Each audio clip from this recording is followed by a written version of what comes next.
हरे कृष्णा, जय श्री हरि, ओम नमः शिवाय। प्यारे भक्तों, आज सुनिए बैसाख मास में सुनी जाने वाली पीपल सींचने की संपूर्ण व्रत कथा। भक्तों, इस कथा को सुनना और पीपल की सेवा करना उतना ही पुण्यदायक है जितना गंगा स्नान, व्रत, यज्ञ या दान करना। जो भक्त श्रद्धा से इस कथा को सुनते हैं और बैसाख मास में पीपल की पूजा करते हैं, उनकी अधूरी इच्छाएं पूर्ण होती है। भक्तों, इतना ही नहीं, इन कथाओं का श्रवण करने से पूर्व जन्मों के पाप का क्षय होता है और आत्मा शुद्ध होती है। इतना ही नहीं, भगवान विष्णु, ब्रह्मा और शिव तीनों की कृपा कथा के श्रवण और पीपल पूजन से प्राप्त होती है। तो आइए भक्तों, रसपान करते हैं पीपल सींचने की महापुण्य फल देने वाली संपूर्ण व्रत कथा। प्रेम से बोलिए जय श्री हरि। भक्तों, प्राचीन काल की बात है। एक नगर में एक गरीब ब्राह्मण रहता था। उसका नाम था धर्मदत्त। वह बहुत ही धार्मिक प्रवृत्ति का सत्यनिष्ठ और तपस्वी था, मगर वह बहुत गरीब था। उसके पास ना तो भोजन था, ना ही वस्त्र, ना ही घर। फिर भी वह भगवान की भक्ति में लीन रहता था। एक दिन उसे एक महात्मा मिले और धर्मदत्त से कहा, हे वत्स, तुम बैसाख मास में प्रतिदिन सूर्योदय से पहले उठकर स्नान करके पीपल वृक्ष को जल चढ़ाओ, उनकी पूजा करो और उसकी 7 परिक्रमा कर ओम नमो भगवते वासुदेवाय मंत्र का जाप करो। बस क्या था, धर्मदत्त ने उसी दिन से यह नियम शुरू किया और प्रतिदिन वह स्नान करने के बाद पीपल को जल देता, दीपक जलाता और भक्ति भाव से परिक्रमा करता और साथ में ओम नमो भगवते वासुदेवाय मंत्र का जाप करता। भक्तों, कुछ ही दिनों में भगवान श्री हरि जी की कृपा से धर्मदत्त के जीवन में बदलाव आने लगा। उसके घर में अन्न धन का भंडार भर गया, तन मन स्वस्थ हुआ और सबसे बड़ा चमत्कार हुआ कि भगवान विष्णु स्वयं उसके सपने में आए और बोले, हे धर्मदत्त, तूने बैसाख मास में पीपल की सेवा कर मेरी हृदय को प्रसन्न किया है। इस पुण्य के प्रभाव से तुझे न केवल इस जन्म में सुख मिलेगा अपितु मृत्यु के बाद बैकुंठ धाम की प्राप्ति होगी। भक्तों, कहते हैं कि जब धर्मदत्त की मृत्यु हुई तो स्वर्ग से दिव्य विमान आए और विष्णु लोक को चला गया। प्रेम से बोलिए जय श्री हरि। हे भगवान, जैसे आपने धर्मदत्त पर अपनी कृपा करी, वैसे इस कथा को कहने वाले, सुनने वाले, हुक्कर भरने वाले सभी भक्तों पर अपनी कृपा सदा सर्वदा बनाए रखे। प्रेम से बोलिए लक्ष्मीपति विष्णु भगवान की जय। बहुत समय पहले की बात है। किसी गांव में एक बहुत ही मेहनती भाभी रहती थी। उस भाभी का एक ननद भी था। भाभी अपनी ननद से बहुत प्यार करती थी। मरते वक्त उसकी सास ने उससे कहा था कि बहू, मेरी बेटी का ख्याल रखना, उसे अपने बच्चों की तरह प्यार करना। बहू ने अपनी सास को वचन दिया था और इस वचन को वो बहुत अच्छे से निभा भी रही थी। वो अपनी ननद का खूब ख्याल रखती थी और उसे हर समय अपने साथ रखती थी। भाभी की कोई संतान नहीं था। एक समय बैसाख का महीना आया तो भाभी हर रोज सुबह जल्दी घर का सारा कामकाज करने के बाद स्नान करके साफ वस्त्र पहनकर पूजा पाठ करती थी। और कुछ दूरी पर ही पीपल का एक पेड़ था, वह सींचने भी जाती थी। ननद भी उसके साथ साथ पीपल में जल चढ़ाने जाती थी। पीपल की पूजा करके भाभी हाथ जोड़कर कहती, हे पीपल देवता, मुझे एक पुत्र दे। अब ननद को कुछ समझ में नहीं आ रहा था कि वह पीपल देवता से क्या मांगे। मन ही मन बहुत सोच विचार करके उसने मन में सोचा, क्यों नहीं, जो मेरी भाभी मांग रही है वही मैं भी मांग लूं। अब क्या था, ननद ने हाथ जोड़कर पीपल देव से प्रार्थना करी, हे पीपल देवता, जो भाभी मांग रही है मुझे भी वही दे। इसी तरह दोनों रोज पीपल की पूजा करने और जल चढ़ाने जाती रहती थी। देखते ही देखते वैशाख का महीना पूरा होने को आया। पीपल के देवता दोनों ननद भाभी की पूजा से बहुत प्रसन्न थे। उन्होंने भाभी को पुत्र प्राप्ति का वरदान दिया, परंतु ननद के लिए वह सोचने लगे कि इसे पुत्र का वरदान कैसे दूं। यह तो अभी कुंवारी है। परंतु उसके बार बार ऐसा वरदान मांगने पर पीपल देवता ने उसे भी पुत्र रत्न का वरदान दे दिया। कुछ समय बाद भाभी गर्भवती हो गई और ननद को एक फलक पड़ गया। 9 महीने बाद भाभी को एक पुत्र प्राप्त हुआ और ननद को उस फलक से एक पुत्र उत्पन्न हुआ। जब भाभी ने ननद के पास वह बच्चा देखा तो वह बहुत परेशान हो गई। उसके पूछने पर ननद उसे पीपल देव के वरदान की सारी बात बता दी। भाभी को अब कुछ समझ नहीं आ रहा था कि वह क्या करे, क्योंकि अगर किसी को भी यह बात पता चल गई तो सारे गांव में उसकी बहुत बदनामी होगी। कुछ समय सोचकर भाभी बोली, तुम इसके बारे में किसी को कुछ मत कहना। मैं सबको कह दूंगी कि मेरी जुड़वा पुत्र हुए हैं। उसने यह बात अपने पति को भी नहीं बताई। एक दिन भाभी कुएं से पानी लेने जाने लगी तो ननद को बोली, बच्चों का ख्याल रखना, मैं पानी लेकर आती हूँ।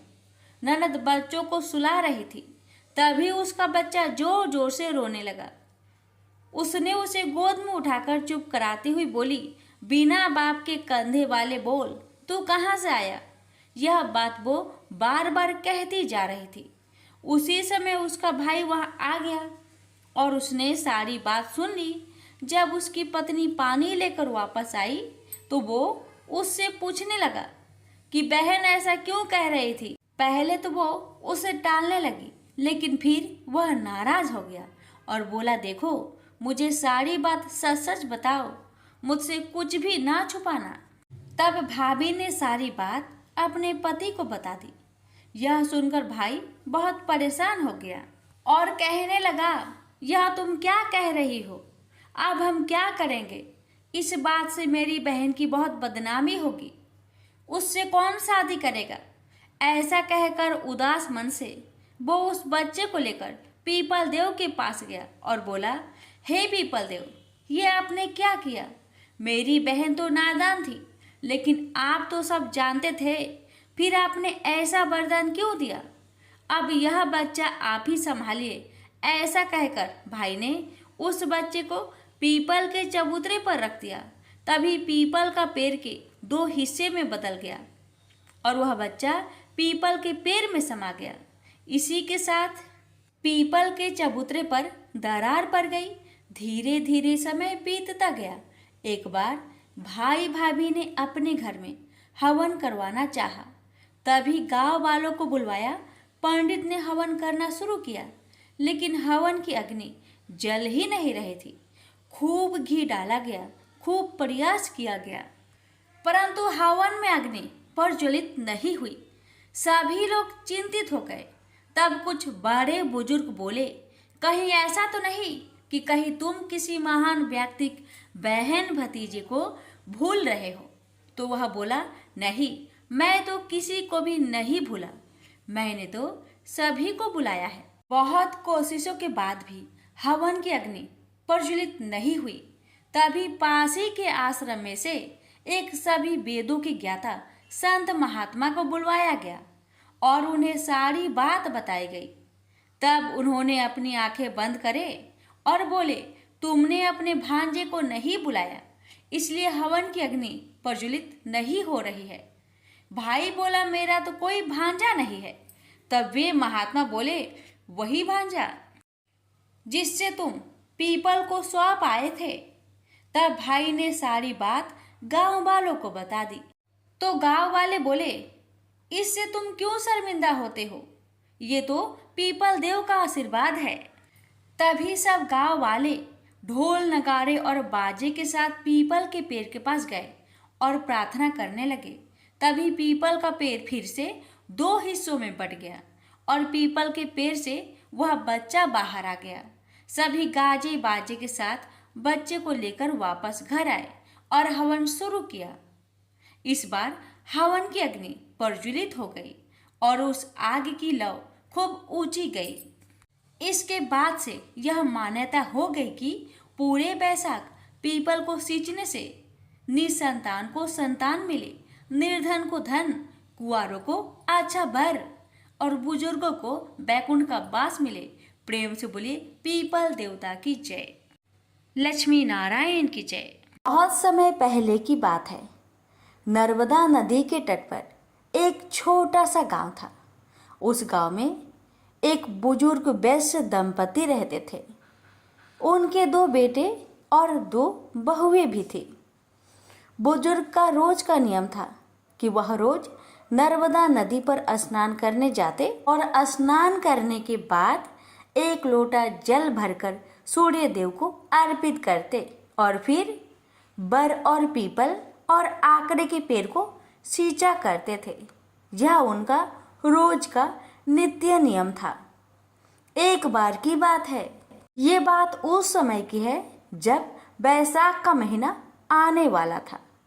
तो वैश्य ने अपनी पत्नी से कहा, भगवान, कुछ दिनों से मेरी तबीयत ठीक नहीं लग रही है और कल से बैसाख का महीना लगने वाला है और मुझे ऐसा लगता है कि मेरा नर्मदा नदी के तट पर स्नान करने का नियम टूट जाएगा, क्योंकि मेरा शरीर बहुत कमजोर लग रहा है, मेरा तबीयत बहुत खराब लग रहा है, मैं वहां नहीं जा सकता।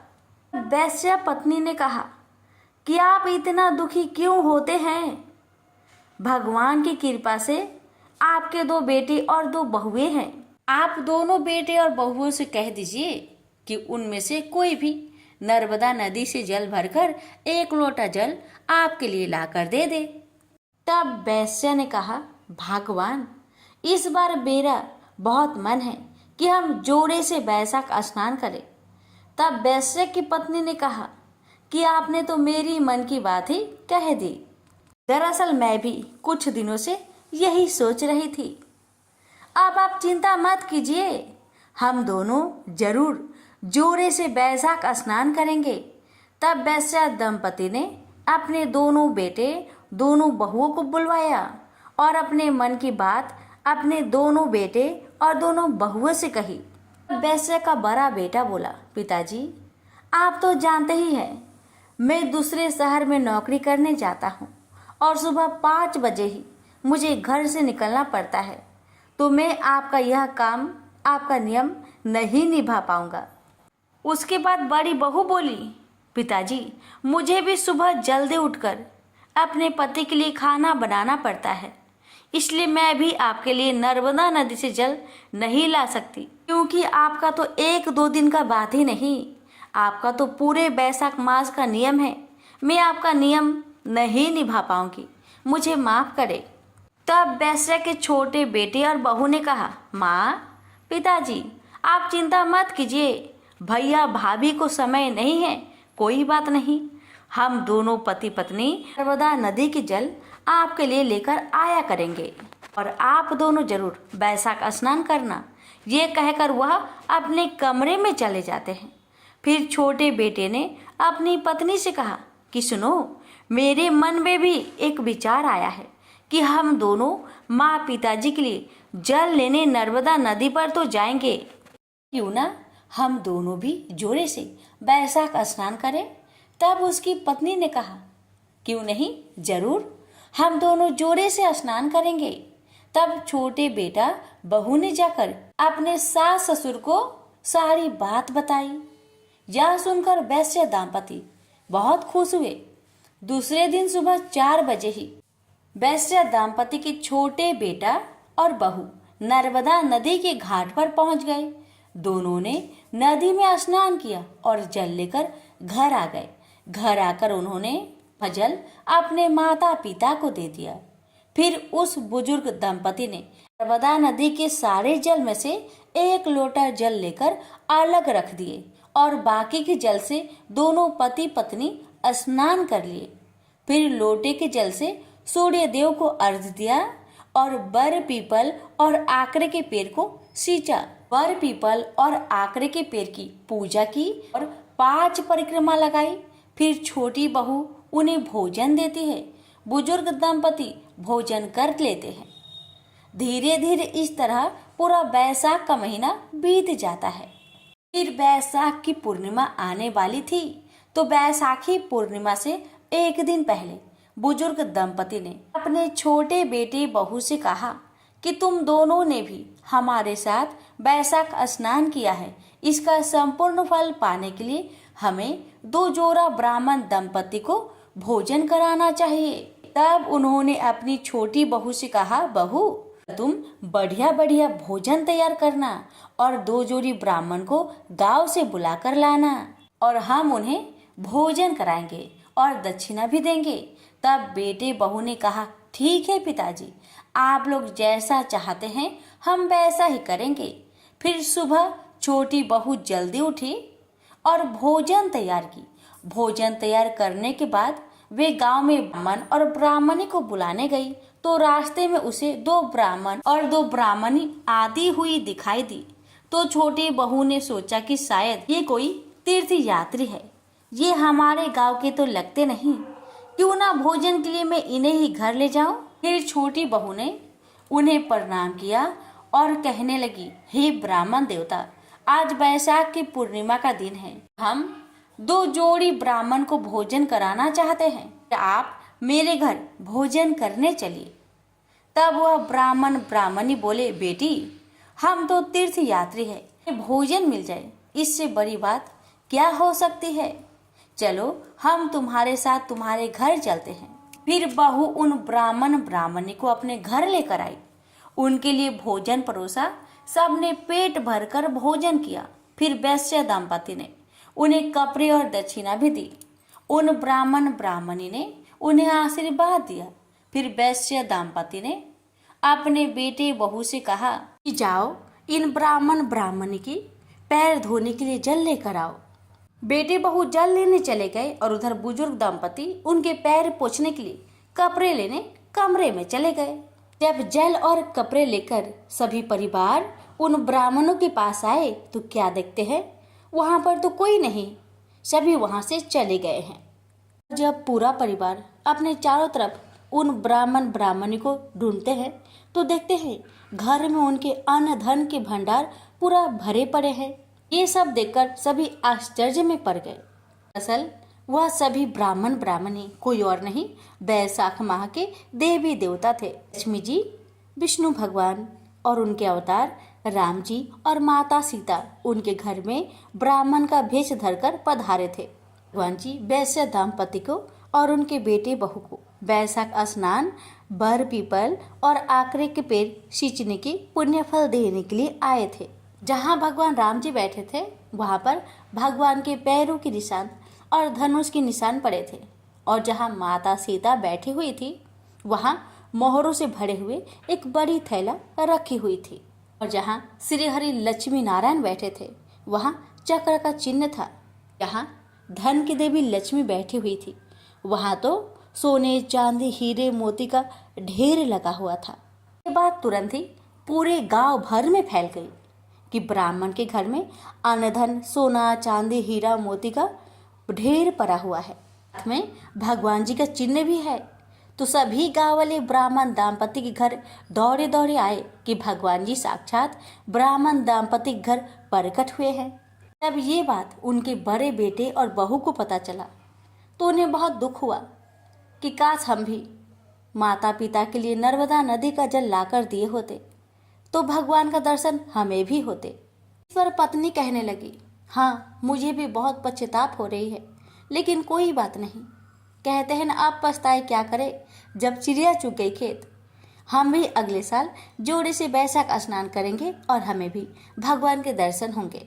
तो वैश्य दाम्पति पूरे गांव वालों से कहने लगे, हम सभी ने बैसाख स्नान किया था और बर पीपल और आकरे का पेड़ का सींचन और पूजन किया था। आप लोग भी बैसाख स्नान करें, साथ ही बर पीपल आकरे के पेड़ की सींचन और पूजन करें, साथ में बैसाख मास की कथाओं का श्रवण करें। आपकी सभी मनोकामना पूर्ण होगी, घर से दरिद्रता दूर होगी, घर में सुख समृद्धि का वास होगा, अन्न धन का भंडार सदा भरे रहेंगे। प्रेम से बोलिए पीपल देवता की जय, लक्ष्मी नारायण की जय। बहुत समय पहले की बात है। किसी गांव में एक ब्राह्मण और ब्राह्मणी रहते थे। वह हर रोज ब्रह्म मुहूर्त में उठकर 7 कोस गंगा जमुना नहाने जाया करते थे।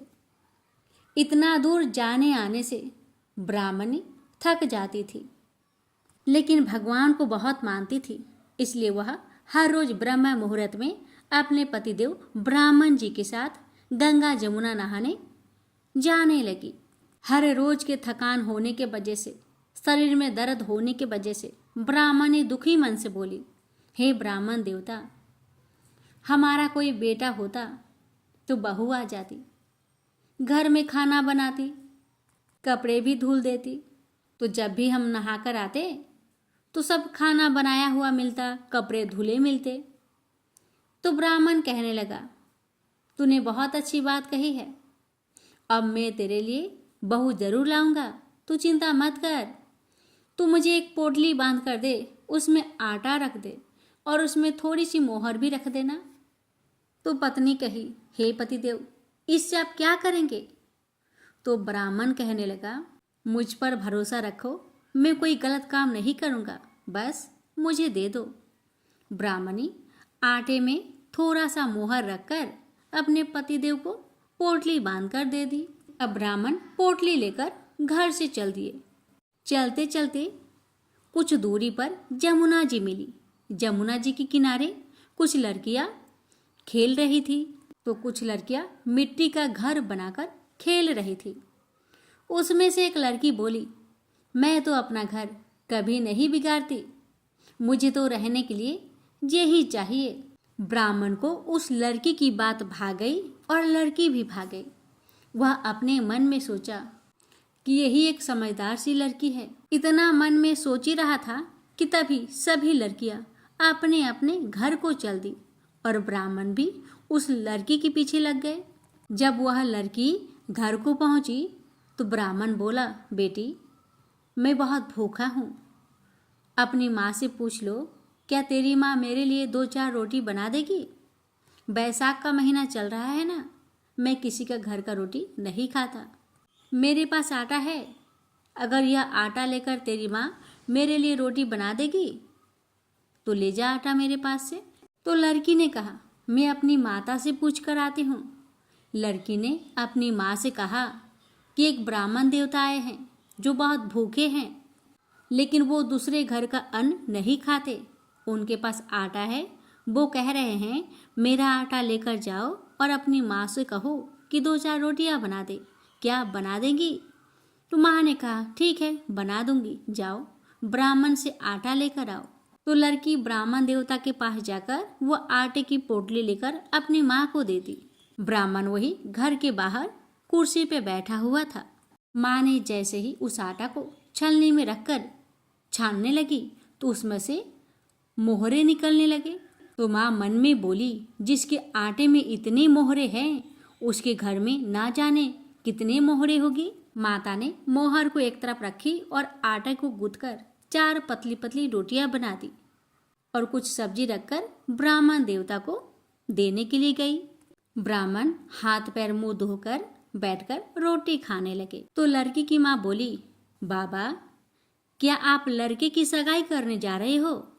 तो बाबा कहने लगे, हाँ, मेरा लड़का तो काशी में पढ़ने गया हुआ है और मुझे तो तुम्हारी लड़की भी बहुत पसंद है। अगर तुम कहो तो खांड के कटोरे से तुम्हारी लड़की को ब्याह कर ले जाऊं।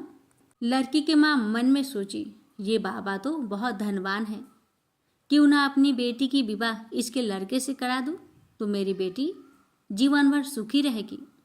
ये सोचकर माँ ने कह दिया, हाँ बाबा, क्यों नहीं, ये तो बहुत अच्छी बात है। अब तो बाबा खांड कटोरे से उस लड़की का ब्याह कर ले आया और जैसे ही अपने घर को पहुंचा कहने लगा, रामू की माँ, किवाड़ खोलकर देख, मैं तेरे लिए बहू लाया हूँ। अंदर से ब्राह्मणी बोली, हाँ, दुनिया तो बोली मार ही रही है, अब तू भी बोली मार दे। हमारे तो 7 जन्म भी बेटा नहीं है, तो बहू कहाँ से आएगी? ना तू किवाड़ खोल, ब्राह्मण कहने लगा। जब ब्राह्मणी किवाड़ खोली तो देखी तो सामने बहू खड़ी है। सासू माँ आदर सत्कार से बहू को अंदर ले आई और ब्राह्मण देवता अपनी सारी कहानी ब्राह्मणी को बता दिए। तो ब्राह्मणी कहने लगी, हे ब्राह्मण देवता, ये तो बहुत गलत है। हमारे तो 7 जन्म तक कोई बेटा नहीं, फिर आपने ऐसा क्यों किया? तो ब्राह्मण देवता कहने लगे, हे ब्राह्मणी, तुम चिंता ना करो, विष्णु भगवान हम पर कृपा अवश्य करेंगे, सब कुछ ठीक हो जाएगा। अब जैसे ही अगली सुबह हुआ, ब्राह्मण और ब्राह्मणी ब्रह्म मुहूर्त में उठकर चले गए स्नान करने। जब ब्राह्मण ब्राह्मणी नहाने जाते तो बहू घर का सारा काम करती, खाना बनाती, कपड़े धोती, रात को उनके पाँव भी दबाती। इस तरह से बहुत समय निकल गया। एक दिन सासू माँ बोली, बहू, चूल्हे की आँच बुझने ना दियो, मटके का पानी ना खत्म होने दियो। एक दिन क्या होता है, चूल्हे की आग बुझ गई। अब तो बहू डर गई, घबरा गई और भागी भागी पड़ोस में गई और पड़ोसन से बोली, बहन, मुझे थोड़ी सी आग दे दो, मेरी चूल्हे की आग बुझ गई है। मेरे सास ससुर आते ही होंगे, सुबह 4 बजे के गंगा जमुना नहाने गए हैं। पड़ोसन ने कहा, तू तो बावली है, तुझे तो ये यूं ही उठा कर ले आए हैं, उनके 7 जन्म भी कोई बेटा नहीं है। बहू बोली, ना, इनका बेटा तो काशी जी में पढ़ने गया है। पड़ोसन बोली, तुझे तो झूठ बोलकर लाया गया है। अब बहू बोली, मैं क्या करूं? तो उसने कहा, जली फूकी रोटी बना देना, अनूठी दाल कर दे, खीर की करछी दाल में, दाल की करछी खीर में दे दे। उसको पड़ोसन की सीख लग गई, उसने ऐसा ही किया। सास ससुर आए, आज ना तो आदर सत्कार किया, ना ही उनके कपड़े धोए, खाना लगा दिया। सास बोली, बहू, ये क्या है? ये तो जली फूकी रोटी है, अनूठी दाल है। बहू बोली, यही खा लो सासू जी, तुम एक दिन खा लोगी तो कुछ ना होगा, मुझे तो जीवन भर अनूठी रहना है। सासू बोली, बहू को तो पड़ोस की सीख लग गई है। अब तो बहू रात को सो गई। जैसे ही सुबह हुआ, भागी भागी पड़ोस में गई और पड़ोसन से बोली, बहन, अब मैं क्या करूं? पड़ोसन बोली, क्या कहोगी? अपने सासू माँ से कहना 7 कोठों की चाबी दे। जब सासू जाने लगी तो बहू आगे अड़ गई। अब बोली, आप नहाने बाद में जाइयो, पहले मुझे 7 कोठों की चाबी दे दो। तो ससुर बोले, चाबी दे दो, आज भी इसका, कल भी इसका, हमारा क्या है? इतना कहकर सास ससुर गंगा स्नान को चले गए। सास ससुर के जाते ही पीछे से बहू ने कोठी खोलकर देखा तो किसी में अन्न भरा है, किसी में धन भरा है, किसी में बर्तन भरे हैं, किसी में कपड़े अटूट भंडार भरे हैं।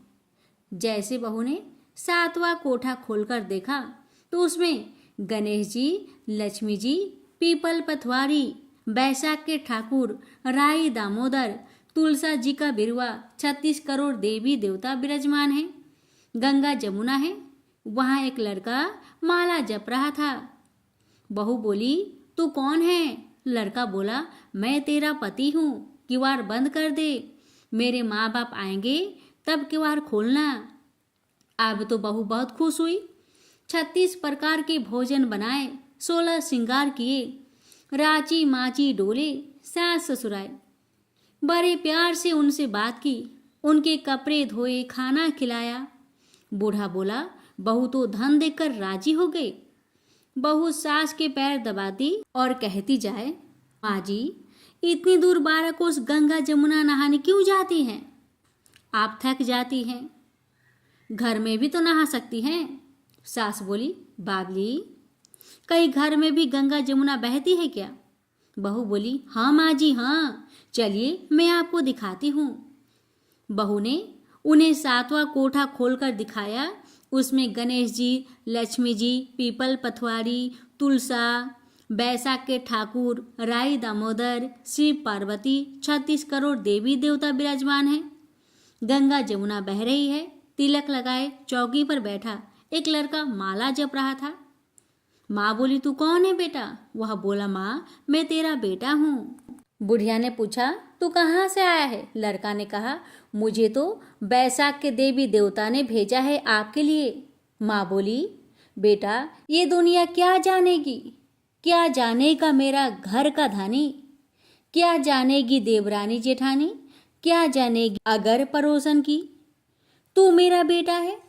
ब्राह्मणी और ब्राह्मण ने पंडित जी से पूछा तो पंडित जी बोले, बहू बेटा खड़े हो इस पार, बुढ़िया खड़ी हो उस पार, चाम की अंगिया पहने हो छाती में से दूध की धार निकले, बेटे की दाढ़ी मूछ भीगे, पवन पानी से गठजोड़ा बंधे, तुझ जब जाने यह बुढ़िया का बेटा है। उसने ऐसा ही किया। चाम की अगिया फट गई, छाती में से दूध की धार निकली, बेटे की दाढ़ी मूछ भीग गई, पवन पानी से बहू बेटे का जोड़ा बंध गया। ब्राह्मण बहुत खुश हुए। हे बैसाख के ठाकुर, राय दामोदर, कृष्ण भगवान, विष्णु भगवान, सभी देवी देवता, जैसे बहू बेटा को दियो वैसे सबको देना। प्रेम से बोलिए हरे कृष्णा, जय श्री हरि।